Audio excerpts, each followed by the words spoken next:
Sekarang kami berada di Majlis Perasmian Pesta Buku Antarabangsa Kuala Lumpur 2013 yang sedang berlangsung di PWTC. So kalau korang nak tahu apa yang ada kat dalam, jom follow saya.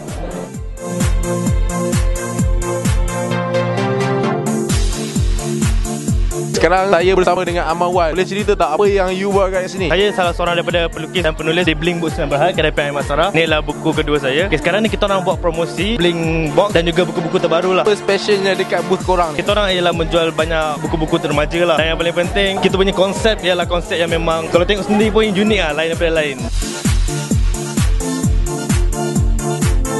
Bersama saya ialah Puan Laila daripada Karnadia Solution. Akak boleh cerita sikit tak apa company akak buat Sempena Pesta Buku ni? Sempena Pesta Buku Antarabangsa Kuala Lumpur, kita ada mengeluarkan 3 produk terbaru di bawah label Rido Aktif. So apa yang menarik tentang produk Rido Aktif ni ialah cerita yang dipaparkan adalah berdasarkan kisah realiti, masalah-masalah sosial di kalangan remaja. Dan yang menarik tentang buku ni adalah ciri-ciri interaktif yang kita paparkan dalam buku ni. Ada smartphone, so kita ada panduan dia lah. So maknanya siapa-siapa kat luar tu nak tahu lebih lanjut lagi, kena datang booth dia orang ni.